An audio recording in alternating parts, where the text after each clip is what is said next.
Bismillahirrahmanirrahim. Alhamdulillahirabbil alamin wassalatu wassalamu ala asrofil anbiya wal mursalin wa ala alihi wa sahbihi ajma'in. Assalamualaikum warahmatullahi. Saya nak berkongsi sedikit tentang apa yang kita akan tempuh di fasa-fasa akhir zaman ya.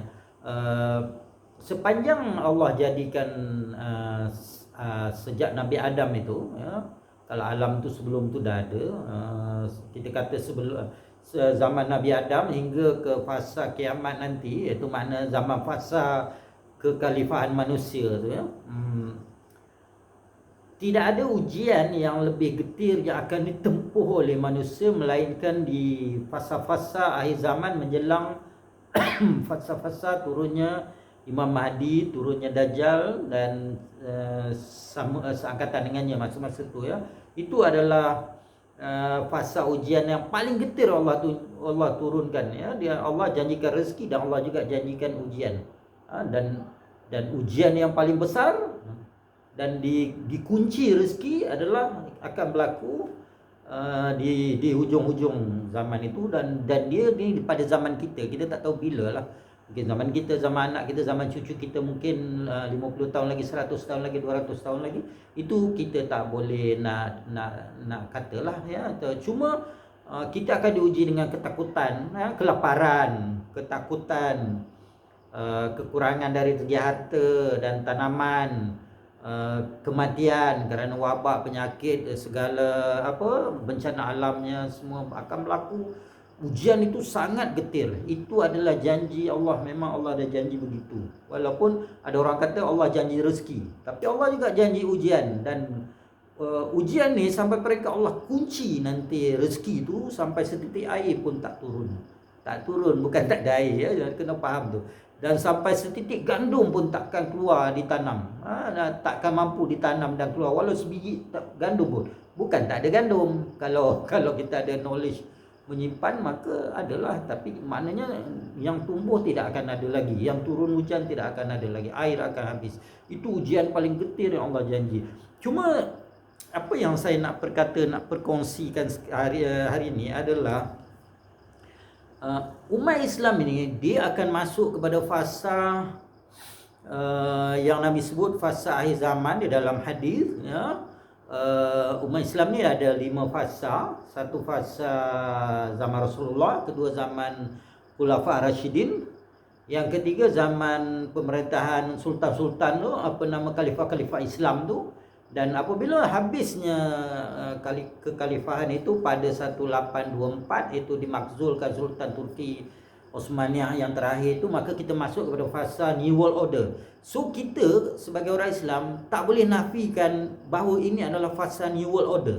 Dan itu benda yang dah dinyatakan Rasulullah. Bila kita masuk fasa New World Order ni, kita kena faham apa yang akan berlaku berkembangnya di kalangan umat-umat Islam. Yang pertamanya, dalam fasa New World Order, kita ni dipanggil sunnah penggiliran. Dulu orang Islam memerintah, sekarang orang bukan Islam yang memerintah. Itu adalah sunnah penggiliran yang kita mesti terima sunnah itu, ketentuan Allah itu ya.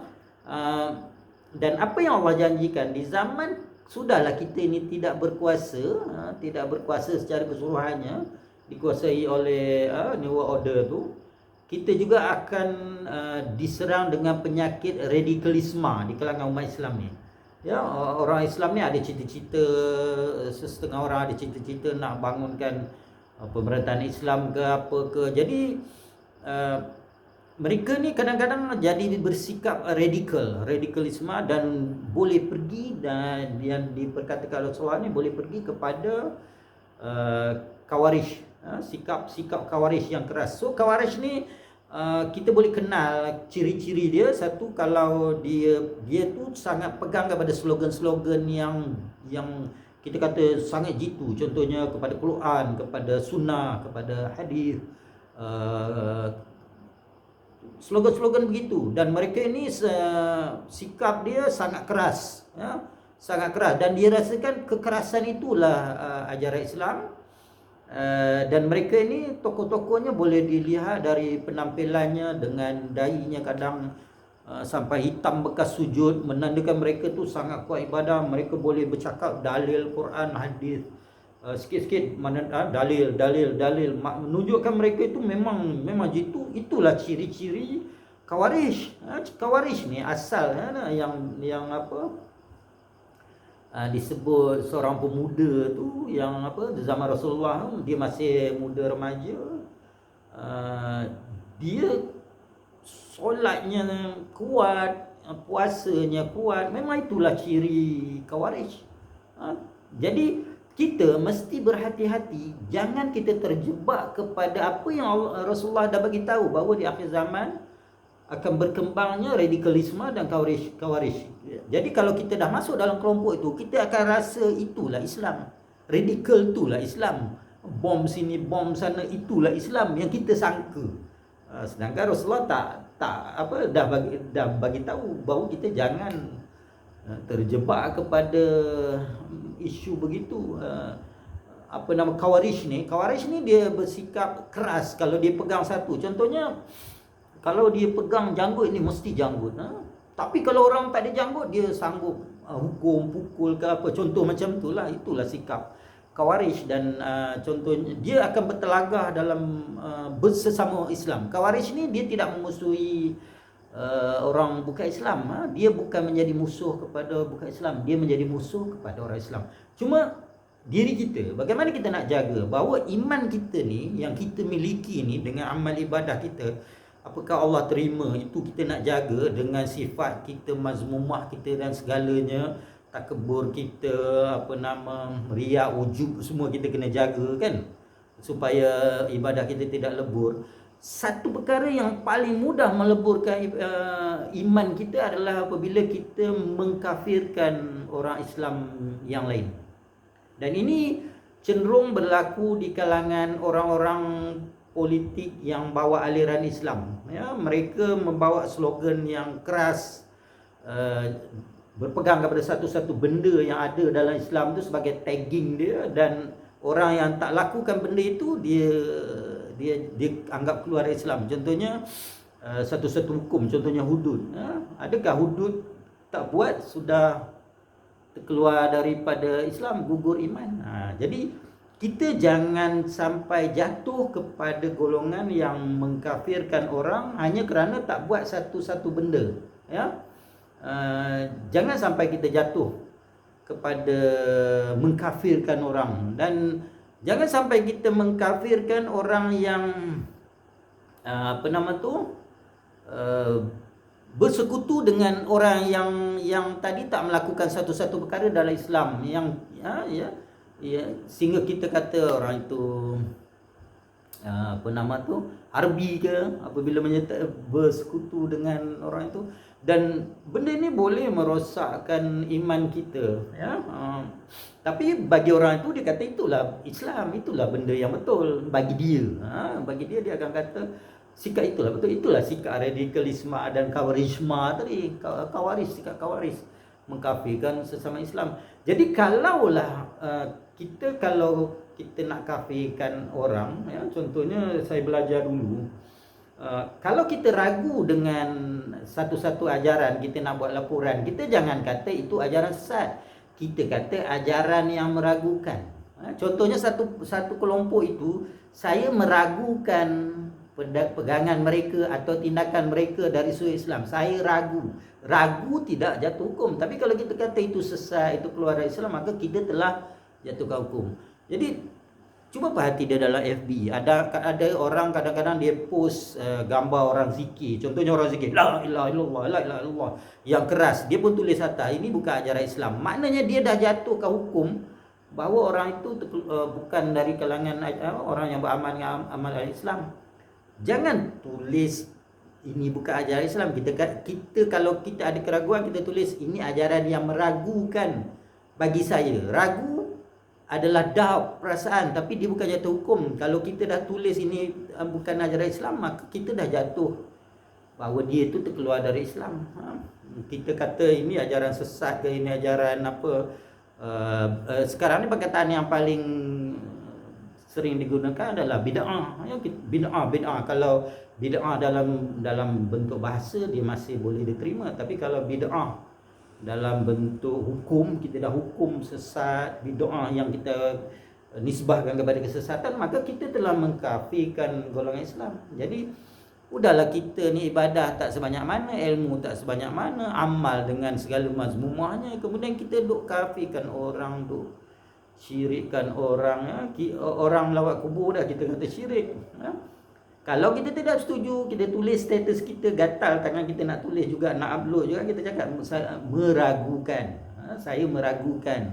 Bukan kita kata ini sesat, ini keluar Islam, sebab kita kalau orang itu tidak terkeluar dari Islam, jadi bagaimana nanti kita nak menghadap dengan Allah, ya?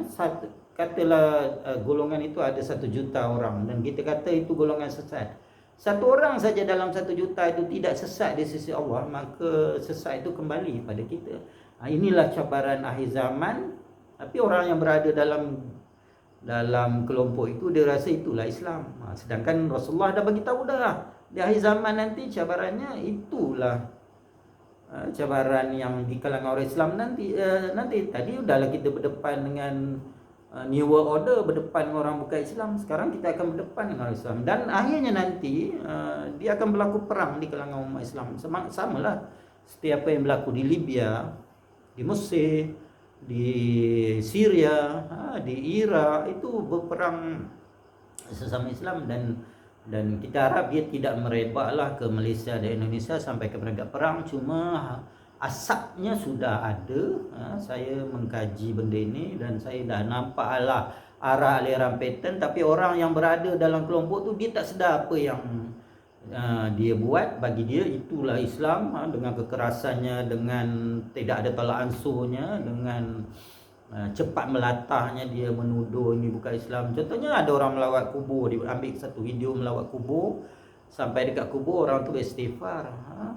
Hanya kerana dia istighfar, dia dah kata ini bukan ajaran Islam. Hanya kerana dia duduk di ketika melawat kubur dia beristighfar, dah kita menjatuhkan hukum bahawa itu bukan ajaran Islam.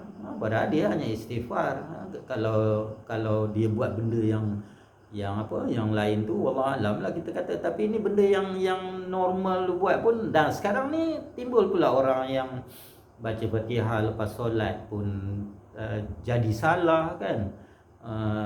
Macam-macam benda yang jadi salah, yang akan tuan-tuan akan tengok dia akan timbul. Jadi isunya kita jangan masuk dalam golongan itu. Kalau kita rasa baca Fatihah selepas habis solat itu tidak betul, saya meragukan amalan itu, jangan kita jatuh hukum dia salah. Jadi itu adalah cara yang dulu saya waktu kecil saya diajar begitu. Kalau kita dulu zaman saya kecil ni ada banyak timbulnya ajaran-ajaran yang kita kata ajaran sesat tu. Tapi orang Jabatan Agama didik kami dulu. Dia kata kalau kita nak buat laporan, kita pergi kepada pejabat agama, kita kata ajaran yang meragukan. Sebab kalau kita buat laporan ajaran sesat, maknanya kita dah jadi qadi lah, dah jatuh hukum orang tu sesat. Kita bukannya qadi yang nak sesatkan orang, kita ragu. Jadi kalau anda ada keraguan apa-apa amalan, anda tulis saya meragukan. Orang zikir keras, orang zikir berdiri, orang zikir lenggak-lenggok, anda tak suka, anda cakap meragukan. Jangan cakap dah jatuh hukum dia sesat. Itu adalah benda yang memang Rasulullah dah bagi tahu akan berlaku di akhir zaman, cabaran-cabarannya. Saya rasa itu saja perkongsian saja yang saya yang baik itu daripada Allah, ya. Yang kalau silap salah itu daripada kata-kata saya lah, ya. Saya mohon maaf atas kesilapan, mungkin saya mengatur bahasa yang kurang baik. Sekian, terima kasih.